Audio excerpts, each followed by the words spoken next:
También hoy Pablo Lanús, el abogado de Mauricio Macri, cuando salió dijo: no se confundan, no somos lo mismo, porque este paralelismo me parece que era casi obligado. Igual estaba él solo ahí con algunos dirigentes del PRO. Sí. No estaba Larreta, no estaba Vidal, no estaba Santilli. Se sacaron la foto de ayer en Vicente López, ¿no? Ahora, supongo que vos también me dirás: no somos lo... Digamos, es como que se van, ¿no? Es como un juego de espejo. Vos también me dirás: no somos lo mismo. Mirá, no... Vamos por partes. Punto 1. La causa dólar futuro, empiezo por eso, lo conozco bien porque fui yo, no imputado, procesado, embargado, y todavía nadie me puede explicar cuál era el delito presunto y menos todavía hay pruebas. El juez era Bonadío, ¿no? El juez era Bonadío, claro. Era de las tantas causas de Bonadío. Todo lo que le caía a un juez Bonadío. que estaba... Sí, primero le sorteaban y siempre le salían las causas de Cristina. La bolilla negra tenía, la bolilla caliente, salían siempre. Sí, quien pudiera jugar a la lotería con el bolillero de Bonadío, siempre le salía. En algún momento también jugó para ustedes, ¿no? Y entonces, el mismo Bonadío, está bien, pero Bonadío nos acusó de una cuestión que vos decías de haber generado un perjuicio en el Banco Central. No, primero nos acusó de venderle dólar futuro a amigos nuestros. Después fue a buscar y los que habían comprado dólar futuro eran todos amigos de ese señor, de Macri. Luego empezó a buscar si ahí podía haber algún delito. No había ningún delito, nos acusó, nos procesó sin ningún trámite y luego de eso embargado por años. O sea que ahí no había ni delito, ni acusación, ni nadie puede explicar de qué se trata. En el caso de Macri, como bien vos dijiste, hay evidencia, yo no soy juez, de que estuvieron espiando gente en el gobierno de Macri. Lo dijo alguien de la propia AFI, esto lo declaró alguien. Bueno, o sea que está probado ponerle que mirá quiénes espiaron. Ya sabemos también, había 5 bases en la provincia de Buenos Aires de espionaje, que bajo Vidal, espiando a dirigentes de la oposición. También hay carpetas, hay documentales. Por eso, una causa era humo y mentira. En este caso hay espionaje que se realizó, y en este caso muy sensible, a los familiares de la tragedia de Lara San Juan. Y que Espiaron a los familiares de la tragedia de Lara San Juan. ¿Quién lo espió? Vos me decís, bueno, unos señores que están a 100 kilómetros de no sé... No, la AFI que depende solo de Mauricio Macri, y que Mauricio Macri había puesto a Rivas y Magdalani, 2 amigos cercanos de él. ¿Y que lo citen después de la derrota de las PASO, como decía ayer Cornejo, no le da un tinte político? Perdóname, ahora voy. No, es que yo no voy a justificar el accionar de la justicia. Lo que te voy a decir es, en la AFI, durante Macri, la AFI de Macri espió a dirigentes políticos, a dirigentes sociales, a familiares, a gente de su propio partido y a los familiares de Lara San Juan, se está investigando, según parece. Pero hay gente que participó de eso que ya lo declaró a viva voz. Y mostraron las carpetas, bueno, D'Alessio, etc. O sea, espiaron a un montón de gente. D'Alessio. A un montón de gente espiaron. Están ahí las carpetas. Sí. No. Sí, y extorsionaron a otros. Sí. Entonces, acá hay, ponele, un delito grave de violación de la ley de inteligencia por la AFI con funcionarios nombrados por Macri. Digamos, ¿qué tengo que ver? Bueno, vos nombraste esos funcionarios y espiaron, si queda demostrado. Y lo que estaría diciendo Macri es: yo no sabía nada, yo no sé qué es más grave, si la AFI de Macri espiaba a todo el mundo y Macri, que era el responsable directo y único jefe de la AFI, no lo sabía. Eso es gravísimo porque están violando la ley de inteligencia. Hay un delito, el problema es hasta dónde llega. Si Macri no sabía nada, es un problemón, o sea, le espiaban a todo el mundo, inclusive a sus familiares, y él no lo sabía, o él sabía y lo mandó, que es otro problemón. O sea que la diferencia es que dólar futuro era humo, y esto es una causa real, con hechos reales que han ocurrido. Claro, pero los dos dicen, pero, me Romina, me persiguen. Sí, pero si hay un delito... Entonces, ¿la justicia qué es? ¿Para dónde va? ¿Persigue a quién? Espérame, Romina, si yo te saco esos anteojos y me los guardo acá, y después viene un juez, viene un policía y me detiene, y yo empiezo, me persiguen, me decís, bueno, a ver, tenés los anteojos en el bolsillo, no los tenés, te los quería llevar. Ahora, si yo no hago nada y me agarra la policía afuera, es muy distinto. En el caso de Macri, tanto peaje, como correo, como espionaje, como soterramiento, como tantas causas más. Bueno, pero se podría hacer un paralelismo. Yo te puedo decir, hay un montón de empresarios que dicen que Barata les pedía plata para la campaña. Perfecto, yo lo que digo pero lo que quiero decir es que uno puede decir, Cristina sabía, es grave, no sabía, es gravísimo. ¿Hay algún paralelismo No, pero ahí? la causa cuaderno, vos viste ya los cuadernos que existían, que no existían, que se quemaron, Acá lo que estoy diciendo es, aparecen los tipos diciendo hay hechos que ocurrieron. Entonces yo lo que digo de ese punto es que creo que Macri lo que debería decir concretamente, y yo no soy la justicia para decirlo, pero ya van 2 veces que ni va a declarar, se pone en rebeldía. Otra cuestión distinta, una causa que es humo, dólar futuro, otra causa que es real y que hay que discriminar las responsabilidades. Si Macri tiene responsabilidades es gravísimo, si no sabía es gravísimo. Entonces va ahí... Pero si no sabía no tiene consecuencias penales. No tiene consecuencias penales, claro, bueno. Pero bueno, llama la atención, convengamos, que arriba Magdalani, 2 personas que se reunían, que hay llamados permanentes, qué sé yo, se olvidaron de decirle que estaban espiando a medio país, y ni siquiera a medio país, porque está prohibido espiar para hacer política. Está prohibido usar la AFI para espiar a los dirigentes. No puedes hacer inteligencia ilegal. Es gravísimo. Sí. Y es gravísimo. Pero digo, lo que te preguntaba, Javi, el juez casi que estuvo evaluando los tiempos para que le cerraran, decir que se mandó un moco en la mitad. Segundo punto. Para procesarlo antes del 14, era como buscar la cabeza de Macri, viste, antes de las elecciones. Van 2 años.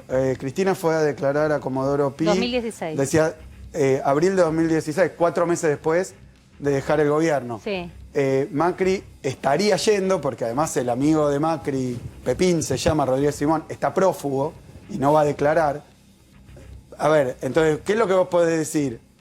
La verdad es que a mí, que me acusaron de montones de cosas, fui siempre cuando me llamó la justicia, Macri van 2 veces que no va, ahora va, y su amigo cercano está fugado. Esas son pequeñas diferencias que me parece que hay que resaltar, que hacen que un paralelismo sea complejo. Punto 2, Comodoro Pi se discute si fueron 100.000, 200.000 o 300.000 personas bajo la lluvia. Esto es un artista callejero en una plaza junto a más gente. Y la verdad que a mí me parece que más allá de la cuestión, porque tampoco la quiero juzgar, me parece que Macri puede hacer lo que quiera, lo que tiene que hacer es ir, declarar cuando lo llaman, y si no tiene nada que ver, explicar qué es lo que ocurrió, que la gente que él nombró nos andaba espiando a todos los demás. Pero ¿sabes lo que es grave, y no se puede decir, mirá, no tiene gravedad. Yo cuando fui a declarar a Dólar Futuro dije claramente, ahí no hay delito, eso en ese sentido es persecución. Acá, si hubiera ese espionaje, que hay 500 pruebas dando vuelta, hay un delito y muy grave.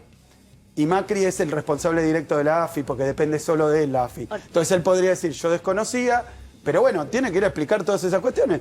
No es mi problema, digamos. Pero ¿No resulta funcional políticamente para el Frente de Todos ponerlo también a Macri en la exposición pública? Recién decías que fue el lanzamiento de la campaña de Macri, entonces Macri él la consiguió dar vuelta. Él la consiguió dar vuelta. ¿Qué parte dio vuelta? No sé. Se benefician los dos, porque están jugando los dos a la polarización. A la polarización. Pero yo digo, tan fácil como esto, te llama un juez y tenés que ir y declarar y explicar. Si hubo un delito, y en este caso aparentemente no está negando que hubo un delito, solo que él lo desconocía, donde él tenía responsabilidad directa en los nombramientos, bueno, ir a declarar en ese sentido. Pero tal vez la oposición y punto, tiene un tema punto. Terminado, lo tendría que haber hecho la primera vez que lo llamaron, tendría que haber ido a declarar, porque en este caso también hay un delito. Lo citan cuando está afuera, todos Y sabíamos hoy lo dónde citan estaba cuando no tiene el aval jurídico para que pueda declarar. No, bueno, yo no soy. Lo que digo es que tiene un punto abogado, ahí la oposición. No soy abogado aparentemente, bueno, leí varias opiniones, viniendo para acá porque la verdad estuve en 500 cuestiones. No estaba siguiendo el tema Dolores, digamos. No, ni tampoco la cuestión judicial, y la verdad no lo sé.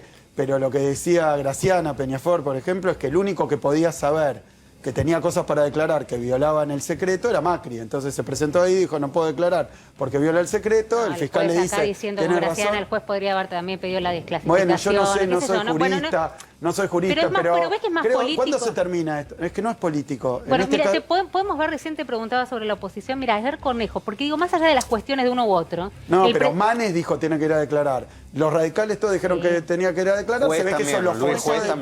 Juez también, eso lo fuerza a ir a declarar, cosa que no debería forzarlo nadie, como a su amigo Pepín, que debería él llamarlo, como dijeron otros, Pepín no puede estar prófugo, tiene que ir a declarar, y punto, y terminado el tema de... Y si él dice, no tengo nada que ver, fueron este, y yo no tengo nada que ver, y tiene derecho a hacerlo, yo no soy abogado ni juez. Pero está bien, digo, sin meternos en cuestiones jurídicas del expediente, Axel, ¿sabes cuál es el tema que termina como empañándolo todo y resulta, una palabra que le gusta a Jairo, pero todo termina resultando vidrioso. Es cuando el presidente de la UCR, por ejemplo, se sienta donde estás sentado vos.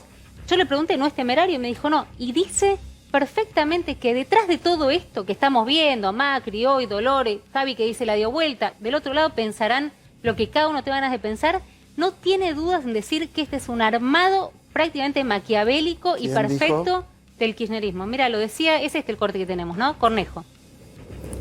Ahora, eso no quiere decir que creemos que está mal instruida la causa, debe decirlo la justicia, pero nosotros tenemos la opinión que está mal instruida, que es una mala investigación y que se quiere meter a Macri a como dé lugar y que detrás está el gobierno de esa causa, porque se lo quiere meter con anterioridad al 14 de noviembre. Kirchnerismo ha gobernado de los últimos 18 años de la Argentina 14 y afinca todos los problemas en los 4 que no gobernaron. Y hoy quieren traer a Macri al centro de la escena de campaña todo el tiempo. Y esta causa les viene al pelo. Que se haga cargo Cornejo de lo que dice. Ahí, yo y Amane diciendo tienen que ir a declarar, pero no puedo opinar sobre eso, es la interna de ellos. Está bien. Es donde lo querían. A Macri lo empezaron a esconder al comienzo de la campaña. Macri después intervino, incluso de toda esta etapa, después intervino fuertemente. Yo sostengo que es el jefe de la oposición, es mi opinión. Sostengo que es jefe de Larreta, jefe de Vidal. Que no hay una oposición que tiene, digamos, una conducción horizontal. No, de ninguna manera. Pero bueno, son opiniones igual y bastante, digo yo, en la situación en la que estamos, también vos mirás el discurso de Macri, no es un discurso político, es un... Bueno, no sé, bueno, está bien, pero mirá el discurso de Cristina a 4 meses de haber terminado el gobierno, que fue a hablar de los problemas reales de la gente, que fue a hablar, prácticamente lanza Unidad Ciudadana en ese momento.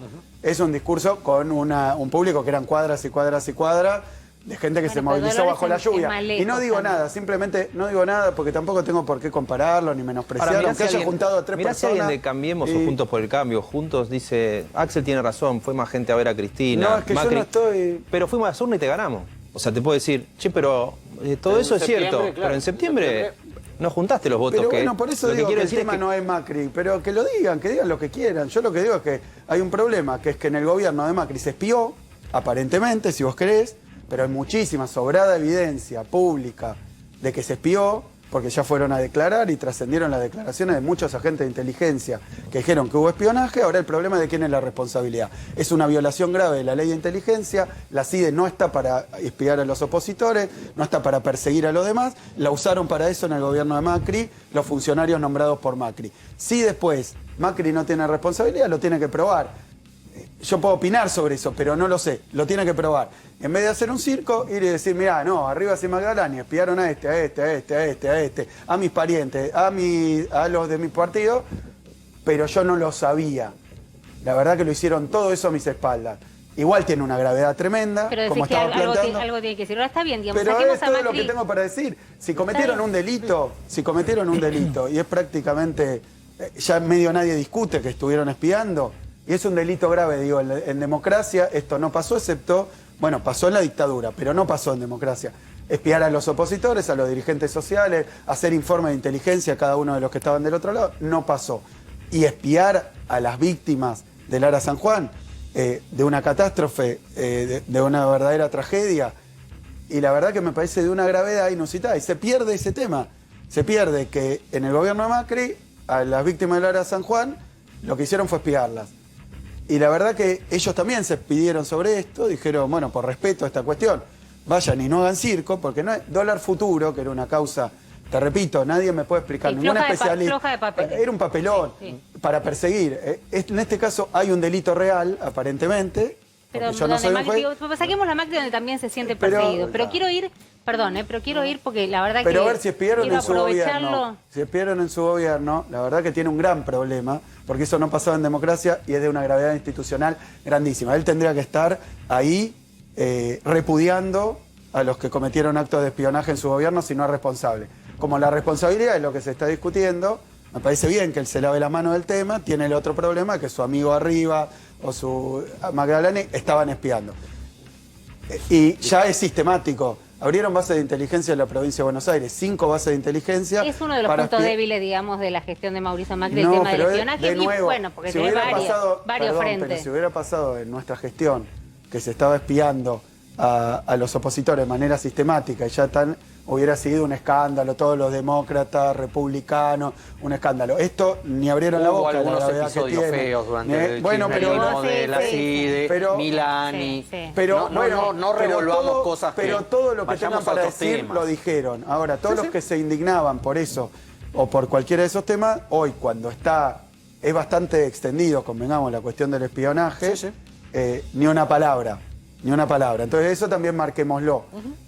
Ahora, está en la agenda de las elecciones, porque digo, la intencionalidad, por lo menos que manifiesta Macri, quiero sacarlo ya de la mesa porque quiero hablar de Axel y tenemos mucho para preguntarle. Sí, se me cayó la cucaracha. Ahí está. Nos queda un rato con el gobernador de la provincia de Buenos Aires, digo, para tratar de sacarlo en la agenda de las elecciones, en un momento tan sensible de la Argentina. Jairo nos va a estar hablando ahora de los números que duelen, números que son muy tremendos vinculados a la cuestión económica, pero también una cuestión, digamos, política. Yo te preguntaba y te lo decía, de verdad, digamos, fuera de micrófono, y también te lo podía decir, que lo que intuíamos, no sé si todos los... estoy harta de hablar por el periodismo, digamos, no soy el periodismo, digamos. Soy una periodista que trabaja con dos periodistas. Claro, no hablemos del Por eso, periodismo. que trabaja con dos colegas que respeta enormemente. Sí, no te hagas cargo. No me voy a hacer cargo. Ahora, bueno, pero por lo menos nosotros tres veníamos escuchando, muy atentos, cómo estabas solo, te intervinieron el gobierno, Cristina te llevó de las orejas a Calafate, Cristina Fernández de Kirchner te llevó de las orejas a Calafate, te sacó a tu jefe de gabinete, te puso a 2 intendentes porque no podías con el territorio, la cámpora te da la espalda y me queda algo más.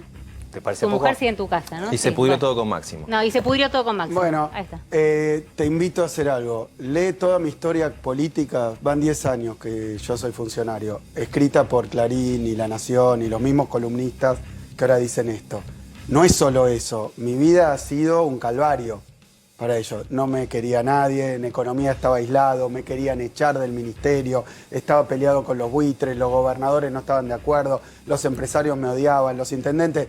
Cuando era candidato, cuando fui opositora al macrismo, en el Congreso yo me cortaba solo, estaba peleado con la cámpora, estaba peleado con los intendentes, con los gobernadores, con mi bloque. O sea, sigue el mismo relato y acá estoy con una responsabilidad muy grande y la verdad con una novela que se escribe sobre muchos de nosotros, para no usar la primera persona, sobre muchos de nosotros, una permanente novela donde estamos golpeados, peleados, pero hay confundidos. El jefe de gabinete era un hombre cercano. Bien, pero ahora vamos a los hechos. bueno, pero está mi versión, que no coincide con eso, entonces está bien, correcto que escuchen mi versión. Ya primera contradicción, se supone que yo iba a venir acá con una bola, arrastrando una bola, llorando, y en un cadalso. Llorando no que sé mide, sí. Y bueno, pero yo vengo, vos decís, no apareció, bueno... Se te ve muy bien, no, pero te dije lo mismo que te dije afuera, se te ve muy entero. No pareció una gentileza, sino un palo, pero bueno, no importa. No, porque venía leyendo lo que dice Clarín de Vos, encuentro que no es verdad, que no estás deprimido, que no sé qué. Sorprenderse por eso... ¿Y por qué cambiaste de jefe de gabinete? Te digo, no, lo que pasó es que tuvimos una derrota electoral, hechos decía, tuvimos una derrota electoral, tuvimos una pandemia, hechos, hay una situación compleja y distinta cuando asumimos. A una situación distinta, una composición distinta del gabinete, ampliamos el gabinete, incorporamos al gabinete gente con la que vengo trabajando hace muchísimo tiempo, Cristina Álvarez Rodríguez, compañera en la Cámara, Martín Insaurralde, un compañero, un amigo, Leo Nardini, un compañero, un amigo. ¿Y qué aporta Insaurralde que no Bianco? No, me parece que lo que hicimos en el gobierno nacional y provincial, y te lo voy a explicar en mi forma de decirlo. Creo que hoy, obvio que le corresponde a nuestra oposición política y mediática decir es todo un lío y está todo mal. Me parece que esto se juzga por los hechos, por los resultados. Lo que yo veo de novedoso en esto es que tuvimos una pandemia. La pandemia obviamente nos sometió a cosas absolutamente fuera de lo común, a cosas muy difíciles, muy dolorosas, muy difíciles, decisiones que se han tomado en todo el mundo, los oficialismos, la verdad, Merkel, Trump, Piñera, no le fue bien a los que le tocó administrar la pandemia. De la pandemia, digamos, la administración de la pandemia.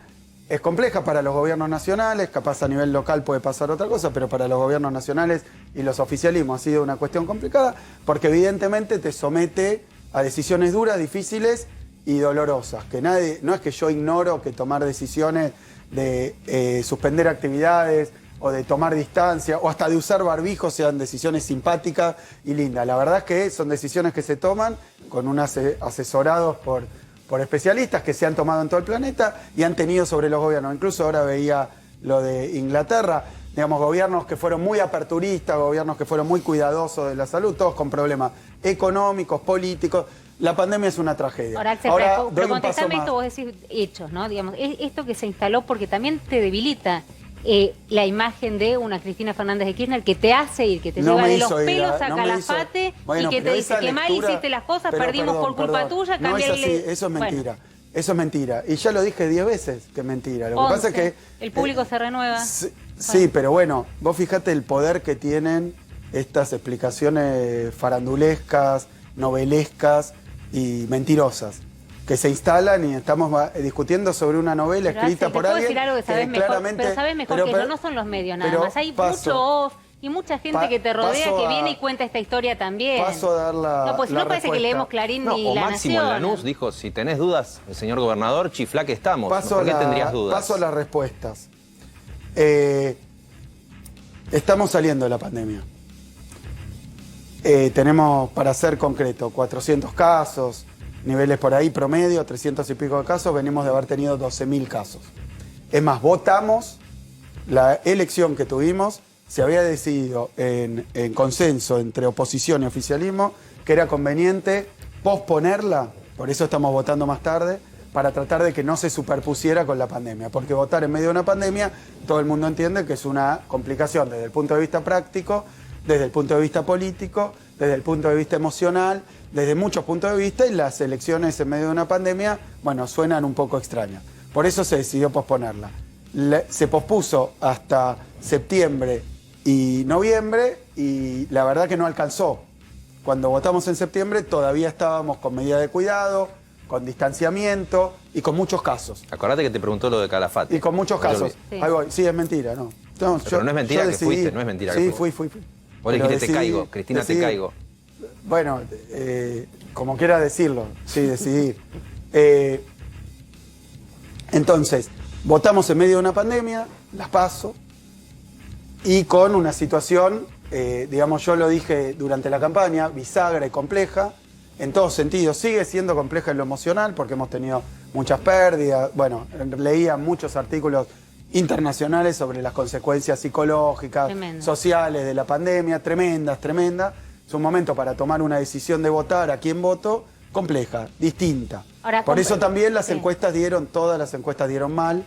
La nuestra, yo les puedo decir, al terminar la elección, llamaron 2 importantes dirigentes de nuestra oposición a reconocer la derrota. Sí, de hecho festejaron en La Plata. Pero nos llamaron 2 dirigentes importantes de la oposición a decir, perdimos, vamos a salir a hablar nosotros. Bueno, María Eugenia Vidal dijo acá que 8:30 de la noche de ese 12 de septiembre se había enterado que el resultado era otro. Pero porque pasó algo que no había ocurrido nunca, que es que los bocas de urna dieron mal, no las encuestas, los bocas de urna. Sigo con esto. Entonces, para ser bien concreto, hoy estamos en otra situación, 300 casos no es lo mismo que 12.000, que 3.000 o 4.000. Eso es producto de la vacunación, indudablemente, los lugares donde no se vacunó, donde la vacunación no fue extensiva, hoy tenemos más vacunas en porcentaje que Estados Unidos, que Alemania, que muchos lugares de Europa, donde no hay una tradición de vacunación, ni una campaña tan efectiva como fue acá, a pesar de haber tenido boicot a la vacunación, es decir, que es veneno, llamémoslo boicot. Entonces, con esa vacunación estamos en una situación distinta en lo epidemiológico y distinta en lo económico. Yo ahora te voy a escuchar con atención, Jairo, pero te digo, la actividad económica está hoy a niveles superiores a prepandemia. Muchísimas ramas están superiores a prepandemia, otras están superiores ya a 2019, a Macri. Acá hay 2 cosas malísimas seguidas, Macri, el macrismo, Vidal, que por eso no lo votaron y votaron para tener una transformación. Y después nos agarra la pandemia a los 3 meses, que también es muy difícil y muy complejo. ¿Qué es lo que digo hoy? Estamos en un proceso que yo llamo de reconstrucción. Después, digamos, de 2 pestes seguidas, o como quieras llamarlo, en un proceso de reconstrucción. Tiene una peculiaridad la salida de la pandemia, que esto explica la cuestión territorial. La verdad que la pandemia le pegó muy distinto a cada uno en lo personal, a los sectores económicos, a lugares geográficos. El efecto de la pandemia fue nuevo, porque nunca había habido una pandemia. Por ejemplo, gente que le iba bárbaro, le fue pésimo con la pandemia, porque se dedicaba a una actividad que hubo que suspender. Mientras a otros, que tal vez le iban más o menos, tuvieron en la pandemia la posibilidad de seguir trabajando. La respuesta en la salida de la pandemia, para que sea eficaz, tiene que ser con una acción micro, con una acción mirando cada cuestión Axel, en particular. Y en eso es importante la presencia de los intendentes en el gobierno, porque nos ayuda a que a la salida de la pandemia podamos hacer un trabajo de recuperación que vaya, por decir, quirúrgicamente a cada uno de los problemas, que son muy distintos, muy diversos, casi diría, en algunos casos personales. A dos vecinos le pegó distinto según la situación. Hay que ir a buscar a la gente. Sí, el intendente es quien más conoce, digamos. Y necesitamos, y lo dije el primer día, perdón, el día martes, después de la elección, si vos ves, lo dije en Telam, salió en todos los diarios, que dije, voy a hacer cambios en el gabinete. O sea que no era una novedad. ¿Qué tipo de cambios iba a hacer para tener una acción más puntual, más clara y más contundente en la salida de la pandemia? Y es lo que efectivamente hice. Por eso esto no debería sorprender.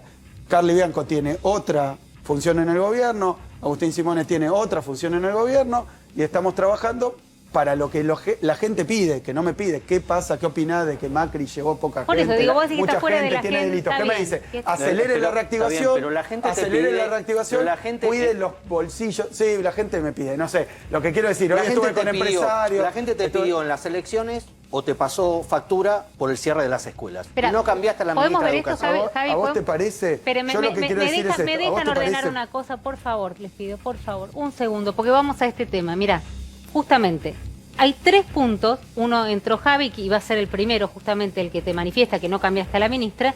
Hay 3 puntos, digamos, que de alguna manera buscan explicar, tratan de explicar lo que vos llamás votar con una situación compleja, pero que explicarían, digamos, la derrota en las urnas desde el punto de vista político de 3 hechos. Uno particularmente se te adjudica a vos. De hecho, Teresa García en un momento dijo, pagó el costo político, pero no sé si lo tenemos por ahí. Lo tenemos atrás. Escuelas, vacunación VIP y la foto de Olivo.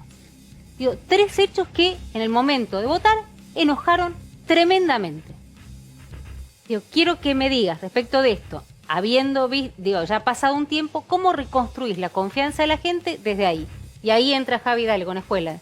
Claro, porque en el cambio de gabinete tal vez la responsable no es la ministra de Educación, pero uno de los pases de factura en las cualitativas que se hicieron posterior a la elección, incluso hechas por el Frente de Todos, planteaban que había mucha gente que pasaba la factura al gobierno de la provincia por la demora en reabrir las escuelas. Por eso, cuando vos relataste las medidas inéditas que tuvieron que tomar por el tema de la pandemia, una de las medidas fue esa. ¿Hacés autocrítica frente a eso? Decís, yo te digo lo que pienso. Durante la pandemia, en todo el planeta, se fueron tomando diversas medidas. En algunos lugares cerraron todo, en otros no cerraron nada, en unos cerraron las escuelas, o no pusieron presencialidad, en otros sí. Hay muchos casos donde al principio dejaron la presencialidad, después la tuvieron que retirar, entre otros la Ciudad de Buenos Aires, que tuvo que también terminar con la presencialidad cuando, lógicamente, cuando hay mucha circulación del virus. Hoy está habiendo muchísimos brotes en escuela, pero digo lógicamente porque es la población que todavía no está vacunada, que se está vacunando ahora rápidamente, y que entonces los contagios se producen en los lugares donde están, donde concurren, donde se cruzan. Entonces lo que yo digo es que todas esas decisiones que se tomaron, en el caso de la provincia de Buenos Aires, fue con un consejo de expertos, con un grupo de especialistas de primerísimo nivel, no solo epidemiólogos, no solo médicos, sino también sociólogos, psicólogos, educadores, y se tomaron las decisiones. Yo en mi caso no soy experto en muchos de esos temas. En Alemania, por ejemplo, se suspendía la presencialidad con mucho menos casos de los que había acá. En Nueva York también, yo sí tengo conocidos en Estados Unidos que se cerraba la presencialidad. Es decir, todo eso es opinable, por supuesto que es opinable. Después, en algunos lugares, caso Ciudad de Buenos Aires, se decía se vuelve a la presencialidad, después había un ausentismo enorme porque quedó la responsabilidad de los padres y la decisión de los padres. Algunos decían, 80% de ausentismo en las públicas, 50% en las Claro, privadas. muchos bonaerenses pero- viendo eso dicen, ¿cómo puede ser que en la ciudad de Buenos Aires también porque no sus- iba la gente. con sus otros Pero ¿por qué especialistas, no? que también de No, enorme no, re- yo de nunca vi mucho un renombre? especialista. ¿Fernán Quirós te parece un mal ministro? Sí, pero era el ministro, no era un consejo Bueno, especialista. Grabois dijo el otro día No por había un radio que consejo él va a las especialista, villas y la pero gente- no importa. Que Grabois, Mayra Arena han dado testimonio de un fenómeno que es que Grabois decía, voy a las villas, me hablan de Alberto, que lo quieren, pero dicen Larreta me mantuvo la escuela abierta. Y Mayra Arenas dijo, la gente, en un artículo que salió en Infobae, se queja de la falta de colegio durante la Pero, pandemia y Jairo, los chicos no quieren Jairo, volver yo ahora. no soy analista político, no sé qué es lo que determinó el voto de la gente, si el malestar en general, si las pérdidas, si el duelo, si la cuestión económica, La si la foto. cuestión política, si la foto, si el vacunato. No lo sé, no sé qué es lo que determinó. Me parece que las encuestas además justo están muy desprestigiadas en este momento porque no pudieron Pero percibís ese no enojo, pudieron vos decís, recorro todo el tiempo. ¿Ese enojo lo no, yo percibís o no? yo lo que veo es esto. Lo que veo yo. Me parece que gestionar la pandemia nos puso todo el tiempo a tomar decisiones dolorosas y difíciles, que seguramente enojaron a algunos, a otros los alegraron. Al mismo tiempo había gente, mira, cuando empieza la pandemia, la oposición me pedía cierre la presencialidad.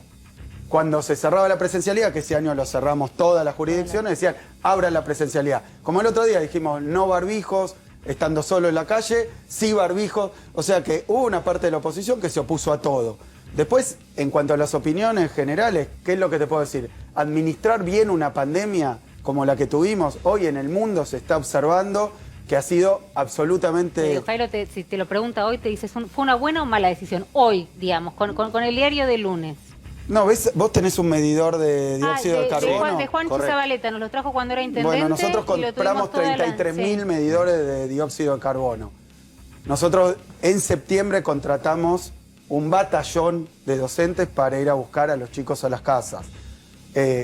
Estuvimos trabajando en redoblar ahora con un programa especial que son 30.000 docentes para fortalecer los contenidos que se perdieron. Es decir, la pandemia nos llevó a tener pérdida. Yo digo, basándome en los especialistas más grandes del mundo, si yo hubiera aplicado las medidas tal como decía Alemania, tendríamos que haber suspendido la presencialidad mucho más. Si está bien o está mal, y cada uno tendrá su opinión. ¿Y hoy La pudiste verdad que yo recuperar a los digo, chicos? Porque lo hay que- mucha preocupación hoy. Dejemos la pandemia ya como que se está saliendo, toquemos madera. ¿Pudiste recuperar Pero te a digo, los yo no chicos? puedo decir que se gestionó perfecto la pandemia. No, No, lo no, puede pero decir hoy, nadie. ¿pudiste? Si es más fácil ser opositor en una pandemia, porque hay que tomar 500 millones de decisiones. Te digo, por ejemplo, intendentes de nuestra oposición, cuando empieza la pandemia, se levantaban barricadas en la entrada de las ciudades para que no entre nadie. Sí, claro. todos lo ¿Se recordamos. acuerdan? Sí, Después, perfectamente. cuando nosotros tomamos medidas restrictivas, decían, abran todo y dejen circular. Porque el malestar que fue generando la pandemia, cuando abrís tenés malos resultados, cuando Pero cerrás ahora, tenés malos con esta resultados. salida de la pandemia tenés que reconstruir Bien. esa Hay confianza. mucha Estamos gente que dice, trabajando en todavía eso no- hace mucho. ¿Y ya pero tenés no es un presencialidad tema- plena? Yo no sé ¿Tenés si es una presencialidad cuestión- plena ya en la provincia? Sí, absolutamente. ¿Sí? Pero Porque- nosotros no tenemos 200 kilómetros cuadrados No, no, de no lo algunas sé. escuelas. Nosotros tenemos 17 millones de habitantes, 5 millones. La población total de la ciudad de Buenos Aires es 3 millones. Nosotros tenemos 5 millones de alumnos y 17 millones de habitantes.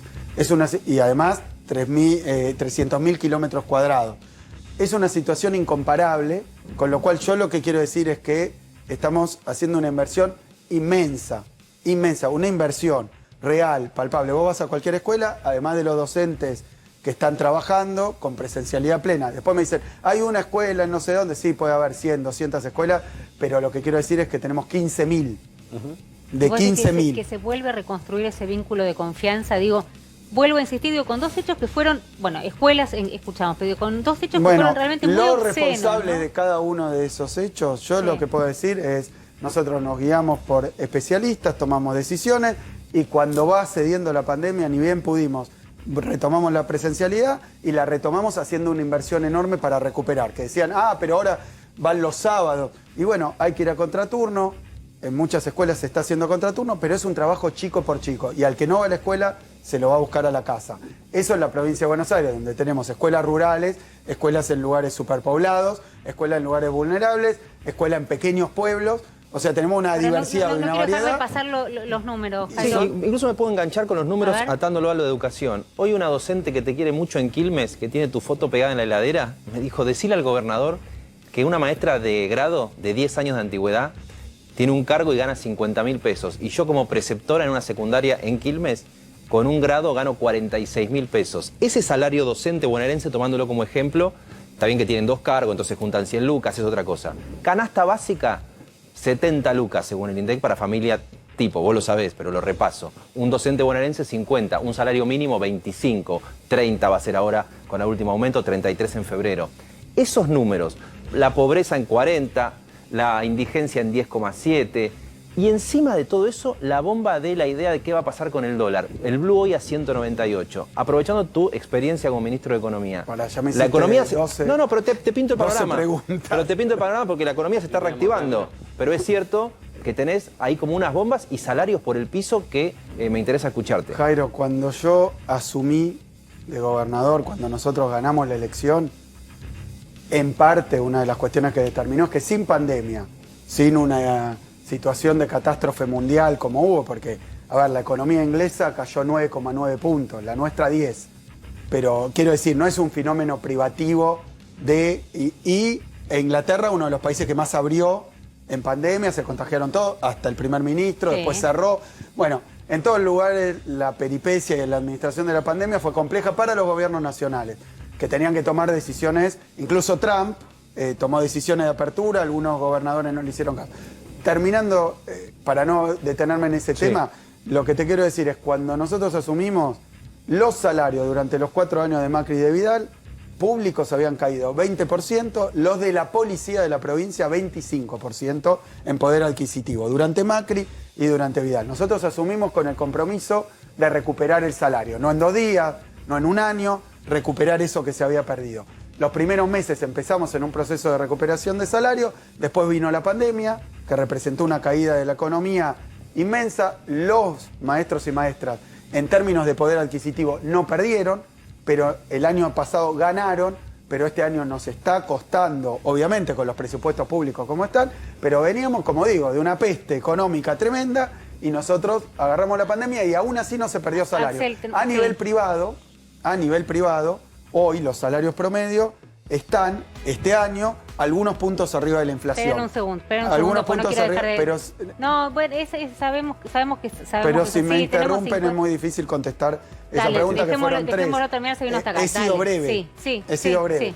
Pero si no, no puedo contestar. Dale. Discúlpame y quiero escuchar dale. y contestar tu pregunta y no ser descortés. Dale.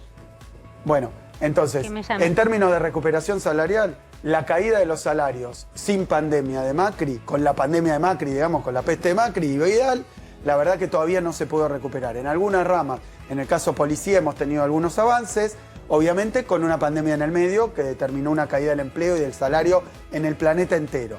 Estamos en un proceso de recuperación y en la salida de la pandemia, yo te digo, pasamos de un gobierno que creía que los salarios eran muy altos, el de Macri y de Vidal, y que había que bajarlos para ser competitivos, para dar más empleo. Ahora dicen sacar las indemnizaciones. Ahora, con esas políticas ni se van a recuperar los salarios, ni menos todavía vamos a tener ningún crecimiento. Entonces yo lo que creo es que hoy lo que estamos tratando es de aplicar las políticas de crecimiento, de recuperación salarial, de distribución del ingreso, de mejora de la inversión. Porque Macri todo eso cayó sin pandemia. Me van a levantar, me van a echar.